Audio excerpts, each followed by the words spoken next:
Why doesn't this stuff work? Are you curious about this? Where am I here? I mean, I'm in the business school, but I don't know if you want to know why government fails. Is it okay? Are you interested or not? Okay. Well, I don't know. I mean, you know, here's why it failed in general. Okay, I talked about these little emperors, like the mayor of, say, Beijing or the mayor of Shanghai. The mayor of Shanghai more or less runs the place. I mean, it has a power that you would not imagine. The Environmental Protection Bureau of Shanghai, what's your name? I'm picking on the Chinese. Which? Julie? Julie is the mayor of Shanghai for an hour, 15 minutes, okay? I am the head of the Environmental Protection Bureau in China. What's your name? Manao. And Manao is the one level up from me, which would be the central government, Ministry of Environmental Protection. So every Environmental Protection Bureau in China, the leader has two bosses.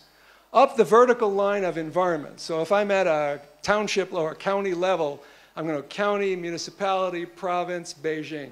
All the time, that's the vertical line for environment. But there's also a lateral line.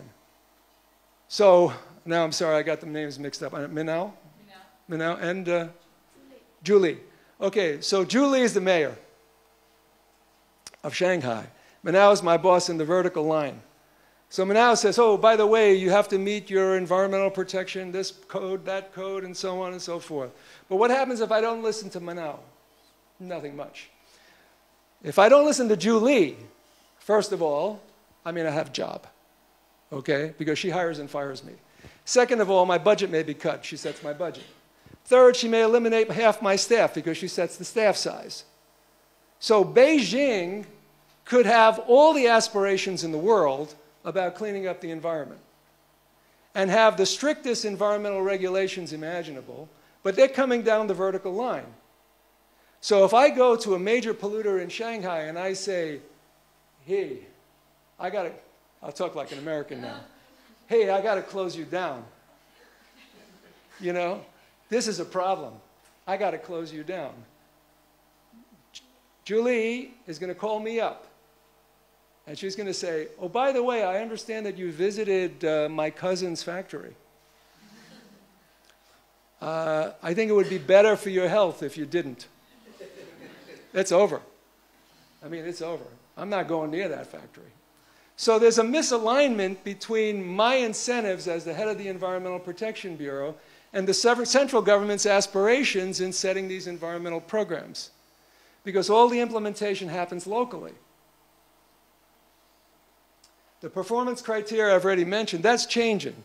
So if the performance criteria for Julie, now she has hard goals on two pollutants, you can bet she's going to meet those hard goals.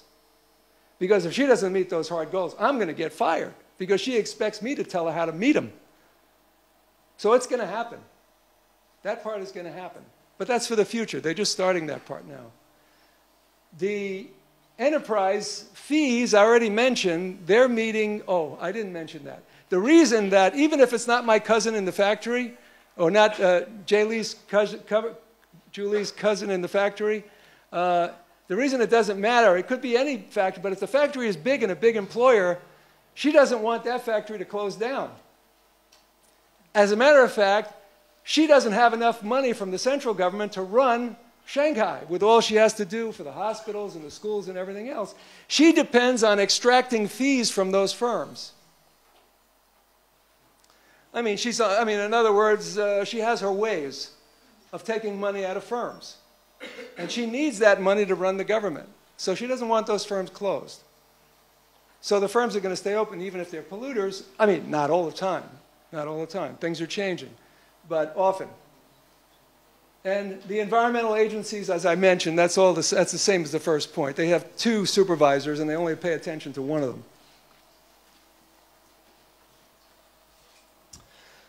Now, I already mentioned, well, I think you have the hint, that Chinese firms are doing a lot with ISO 14001, this environmental management system standard, more than any other country by far. You say, well, why are they doing that? Because they don't have standards. I mean, they don't have any pressure from the environmental agencies. Why are they so environmentally conscious? And the reason is these external pressures. And so that's where we need to spend a little bit of time, because it's the external pressures on the companies that are driving the process of environmental improvement. It's not the regulatory structure, because the regulatory structure, it doesn't really have the same power.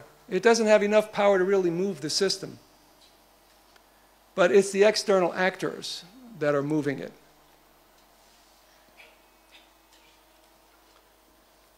That, by the way, is the reason that I'm here, is because when I start to see the power of the external actors on the companies, you know, I spent my whole career engaged with government. You know, what are the environmental regulators doing it? How do they do it? And so on and so forth. How are programs implemented?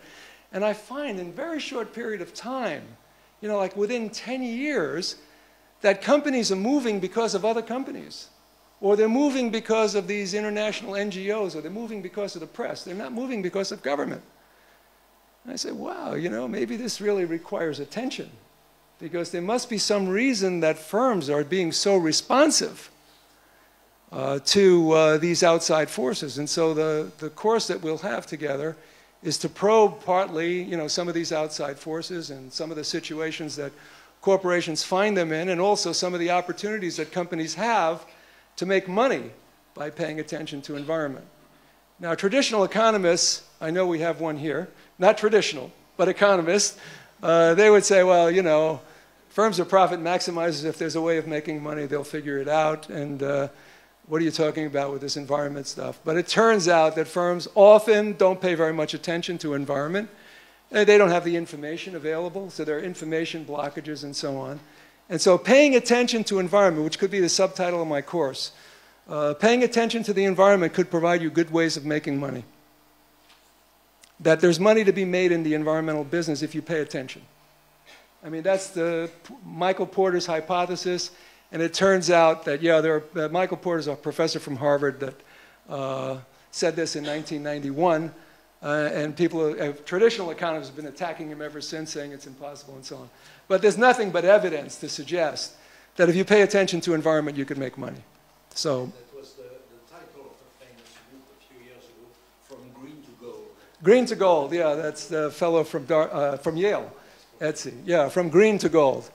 And mostly, I mean, the reason that the economists attack, I don't mean to offend economists, but in any case, the reason the economists attack is because they say, well, this is just case studies. You know, but, you know, you could have 1,000 case studies, but it's not persuasive to an economist. An economist wants to see an econometric model.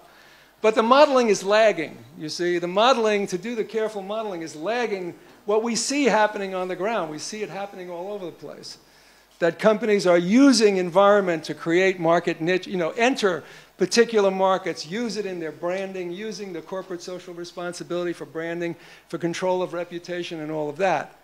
So it's having an impact. I mean, I don't know whether you want to say Michael Porter was right or not, but certainly there's money to be made if you pay attention to environment. And, you know, we'll have nothing but examples to show in the course, and also techniques on how to do it. Well, anyway, so this is talking about green supply chain pressures from multinationals. That is to say, all right, where is Elias? Okay. My countrymen. Do you know the term green supply chain? Vaguely. Okay. Who can help out Elias with green supply chains? This is a business school. Sorry? Oh, I just started. Okay. Elias, get us started. We'll fill in around you. We have a lot of helpers. I'm sure people will jump in. From what I think I'm familiar with, green supply chain is looking at your suppliers going down the road. And to me, it means efficiency of getting your supplies in. Well, efficiency of getting your supplies in, that's a more traditional theme. In other words, you want to be able to set up a supply chain management that you get all the inputs in when you need them. But making a supply chain green The issue here is I will look down the supply chain to see if there are efficiencies to be gained in all of my partners, but not just one level down in the supply chain, many levels down in the supply chain. Okay? So greening a supply chain means working with your suppliers to make them more efficient from an environmental point of view, the argument being that you will save money in the end by having your suppliers use electricity, use water more wisely, and so on. Change their packaging so that there's less solid waste to dispose of, and so on. So this is the idea of green supply chain management. Now, it turns out that for reasons related partly to branding or brand management, and partly related to very ugly reputation loss, that many multinationals are very concerned about their supply chains. And so they are pressuring at least one level down, pressuring those suppliers to have good environmental regulations, which at a minimum means meeting local standards, meeting domestic standards. Now, you know that China is a huge supplier in Europe, North America, and so on. And so you have companies like Apple, and I'll show you a little bit, some slides about some negative publicity that Apple received. But you have a company like Apple, front page stories in the New York Times, saying that Apple's suppliers from China are causing pollution all over the place. And by the way, what are you going to do about it, Apple? You know, what are you going to do about it? So now you have Apple under pressure, front page stories in the New York Times, which is like Le Monde, not as good, I'm sorry, but it's not as good as Le Monde. But in any case, it's pretty good, but not as good. But you have front page New York Times with a story that says Apple at their plants in China is polluting the environment. This is not good. So it attracts the attention of Apple. So then Apple says, now, how are we going to deal with this? So now Apple has to start putting resources into studying what's going on one level down in the supply chain. So that means coming to China and putting pressure on those Chinese firms to improve their environmental records. So that's really what we're talking about. And here are some, we'll flesh things out a little bit. Questions? Please ask questions. It goes awfully boring to listen to me all the time. No questions. Elias, I'm counting on you. Well, I was going to ask a question. Yeah, please. I mean, I was going to wait, but... Well, you know, this is a pregnant pause. You bring up Apple, so Apple's really easy to bring up because they're the hit company, right? Everybody knows Apple. So what do you want to talk about? Nike or H&M? The 10 biggest, most popular... If you're an NGO and you're going to go after somebody, what are you going to do? Go after a small firm? Well, you're going to go after a big firm. Well, that's my point. Exactly. Yeah. All right, so now we go after... Big firms. I mean, I guess it's a start, right? It's a start, but look what happens when you go to the 10 big firms. You go to the 10 big firms and they're going to their suppliers, and they got lots of suppliers. Yeah. It makes an impression. It makes an impression. And it's more than the 10 big. I mean, you know, I think you're talking like the Fortune 100. You know, it's at least at that level. And now it's to the point where if you have a course on corporate social responsibility, you'll see it's firms all over the place that are trying to see how they could use this really for part of their branding, part of their marketing. It's part of the strategy. For example, I talked to the vice president in charge of sustainability at the Walt Disney Company. You know, the Mickey Mouse ears. You have it in Paris. And I said to him, and he's vice president. You know, he's at the high level. And I said to him, how do you think of environment at the Walt Disney Company? He said, we think of environment in particular and more generally corporate social responsibility as part of the corporate mission. I said, really? He said, yeah, think about it. What are we selling at Disney? We're selling our brand. We are a wholesome company. You know, we don't want to be tarnished in any way. So Disney is one of the small number of firms that have gone so far as to look at corporate social responsibility not as something about giving to charity or anything like that, as saying this is an integral part of our business plan. You know, we're going to use opportunities in corporate social responsibility to maintain and enhance our brand. And maintaining and enhancing our brand is what we're about. So, you know, it's powerful. It can be powerful. So this is the greening part. Sometimes people talk about doing life cycle assessments of their supply chain, where you go as far down as you can and so on. You're going to be hearing a lot more about this, partly because of a rule, a directive in the European Union, which we'll come to later, which is going to cause any company that wants to sell in Europe to be able to declare and certify that their products only have chemicals, made with chemicals that are approved. I mean, this is, you know, you got to go down, way down, you see, into the supply chain, down to the place, like in China, it's so difficult because a lot of the inputs that are all the way down at the bottom level are in small places. And it's hard to figure out where they are and what they're doing and so on. Ways of greening, well, you know, this is, you know, it's a course in itself. But these are all kinds of things that people do. Changing product designs, material selection, and so on. Manufacturing process changes, packaging, transport, and so on. These are all opportunities of reducing energy use, reducing water use, reducing the amount of pollution that's generated. Why? Well, here are some of the reasons. Consumer preferences. There are many, many studies that say, this is a problem. It's a problem, the difference between what people say and what people do, okay? So there are many surveys that say typically, well, for example, if I poll this class, well, let's poll the class while we're here. So if I had a product that costs, say, 5% more, but that you could feel secure that it was made only with chemicals that were safe, how many of you, now I know it's embarrassing because of peer pressure and you'll probably raise your hand anyway. All right, but how many of you would say, well, I'd probably pay 5% more? Well, there you go. All right. All right. So about half.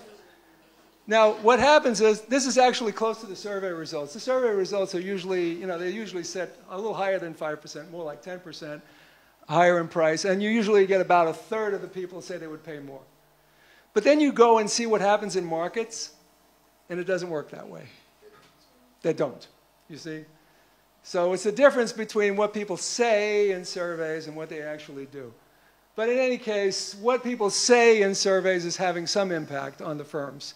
Because they say, well, you know, maybe there are niche markets, and, you know, like the Body Shop is one where they make these cosmetics that don't, you know, for people who are hyperallergenic and so on and so forth. So there are niche markets and so on. But it's getting many more firms to think about, well, is there an opportunity here to promote like our brand as a green brand somehow with our consumers? Regulatory pressure, both from the home country, but in the case of China, more significantly from the countries that are targeted for exports.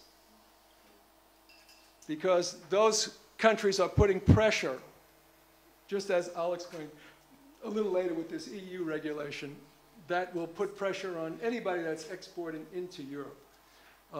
And then, of course, there are also cost reduction opportunities. Now, I, as an engineer, that's how I approach it when I started, which is, you know, like you could make money because you could reduce your total cost.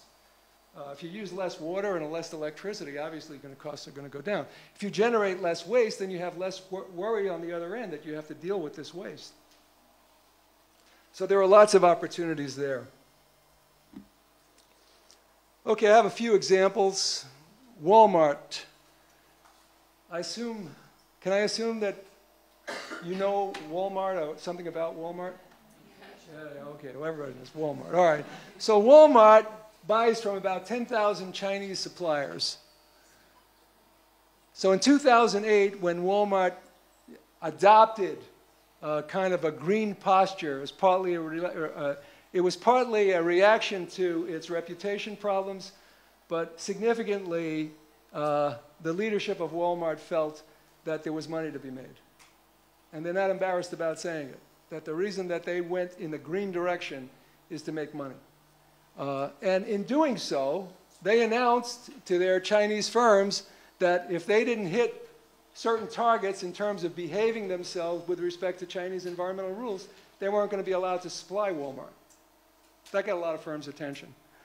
And it does selective audits. Now, a problem for a firm like Walmart, you have 10,000 Chinese suppliers.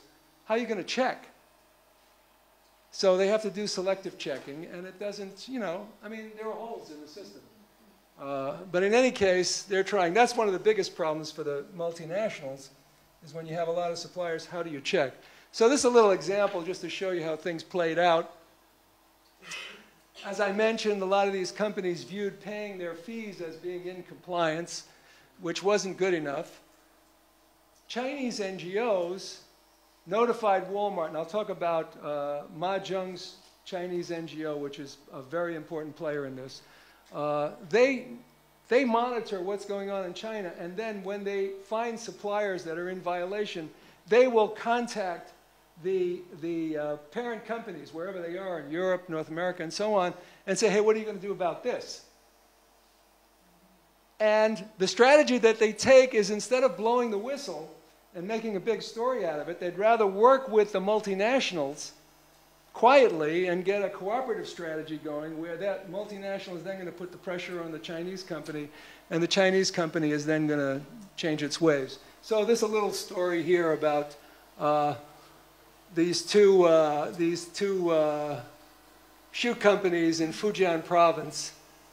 They were notified, the NGOs notified Walmart. Walmart said, you either comply or else. And the shoe companies now comply. They're still able to sell. So that's the way it works. In other words, it's fairly direct, but there's a huge information problem, because there are 10,000 suppliers. And even the Chinese NGOs that are tracking this, they can't keep track of all these suppliers. So it's a problem. I mentioned the New York Times and the conditions at Foxconn.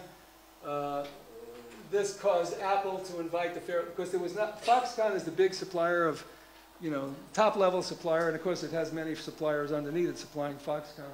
Most of the stories related to Foxconn were related to working conditions. They're in the papers all the time. I'm sure you see it here in French newspapers as well. And so Apple has gone to Foxconn to pressure it to change.